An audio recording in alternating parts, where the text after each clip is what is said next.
Assalamualaikum warahmatullahi wabarakatuh. Perkenalkan, nama saya Nova Jafridaus, saya dari Prodi Sastra Inggris semester 2. Di sini saya akan melakukan praktik UAS Pendidikan Agama Islam mengenai pidato, ceramah atau dakwah atau khutbah. Tema yang akan saya angkat untuk video ini adalah mengapa khutbah Jumat membosankan. Mungkin bukan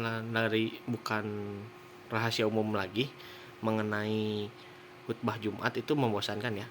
Dikarenakan khutbah Jumat itu selalu kita laksanakan, karena salat Jumat itu selalu kita laksanakan selama bahkan setiap minggunya gitu. Dan yang dapat kita lihat di sini, setiap kali khutbah Jumat, rata-rata muslim pria khususnya yang melakukan salat Jumat itu selalu mengantuk dalam melakukan ibadah salat Jumat. Mengapa sih demikian?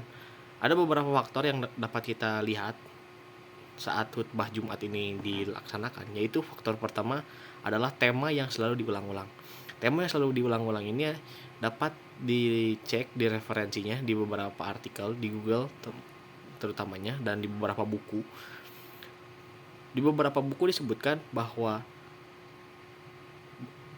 materi sholat Jumat itu sudah banyak sekali antarkan dari tahun ke tahun, dari Jumat ke Jumat, selama terus-menerus tanpa pernah mengalami update.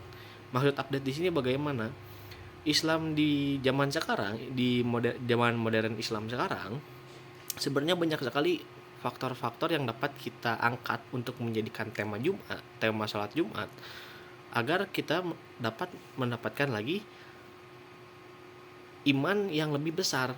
Keimanan kita menjadi lebih teguh dalam konteks hal ini. Tetapi banyak sekali khotib atau para imam-imam di luar sana yang saat sedang melakukan sholat Jumat itu melakukan tema yang terus-terus berulang. Contoh dasarnya seperti ini. Idul Adha kemarin itu, setelah Idul Adha, saya yakin di berbagai masjid mereka itu pasti setidaknya membahas mengenai Nabi Ibrahim dan Nabi Ismail, mengenai Idul Adha. Bagaimana perjuangan Nabi Ibrahim, lalu bagaimana pengorbanan Nabi Ismail dan segala macamnya. Tetapi hal tersebut itu sudah kita kenal sejak dini. Bahkan semenjak kita kecil pun, saat kita sedang melakukan sholat Jumat dan kebetulan temanya sedang Idul Adha, pasti yang diberikan itu selalu saja materi yang sama dari tahun ke tahun, dari Jumat ke Jumat. Kenapa sih kita tidak lebih mencari faktor-faktor yang lebih penting, seperti bagaimana cara menyembelih hewan agar hewan tersebut lebih manusiawi saat disembelih, atau yang lebih mudah, kenapa sih saat menyembelih hewan, apakah kita boleh untuk membuat hewan tersebut pingsan terlebih dahulu agar hewan tersebut tidak merasakan rasa sakit? Sebenarnya banyak sekali faktor-faktor di luar sana yang dapat kita gunakan itu sebagai tema Jumatan, tema ceramah dalam Jumatan. Tetapi mungkin memang pada dasarnya orang-orang yang menjadi khotib di sholat Jumat itu adalah orang-orang yang berani dan yang hanya ada di situ. Makanya harus ada kaula-kaula baru, kaula-kaula muda dari muslimin dan muslimah yang ada di sekitar untuk mengupdate atau terus menerus membuat sholat Jumat itu menjadi lebih menarik. Karena pada dasarnya kita sebagai orang Islam itu membutuhkan yang namanya boostingan keimanan. Boostingan keimanan itu selalu kita dapatkan dengan cara kita mendapatkan suatu pandangan baru atau perspektif baru mengenai suatu permasalahan, tetapi dari sudut pandang Islam. Contohnya kemarin saya menemukan sebuah masjid di mana masjid tersebut membahas mengenai tentang fenomena spirit doll. Mungkin ini terdengar lucu dan aneh gitu untuk sebagian orang. Mengapa sih tema-tema seperti ini dibahas? Tapi kalau misalkan kita melihat dari sudut pandang Islam, tema ini memperlihatkan bagaimana seseorang dapat lebih mempercayai spirit doll daripada ketuhanan Allah Subhanahu wa taala. Lalu mereka lebih percaya daripada ke Allah Subhanahu wa taala, ke spirit doll tersebut. Ini mungkin tema-tema yang sangat-sangat tidak pernah diberikan oleh beberapa khotib gitu ya di sela-sela salat Jumat. Tetapi saya yakin sebenarnya banyak sekali tema yang dapat diberikan oleh khotib-khotib dan para DKM masjid khususnya gitu ya. Tetapi sayangnya minat untuk mencari ilmu yang lebih itu hanya dimiliki oleh segelintir orang. Maka dari itu, kita semua sebagai generasi penerus bangsa dan tentunya sebagai kaula-kaula muda yang masih memiliki jiwa dan semangat untuk mencari ilmu harus dapat berkontribusi di dalam agama kita tersendiri ini. Karena dapat kita lihat bagaimana keruntuhan kejayaan Islam hingga detik ini. Islam tidak pernah berada di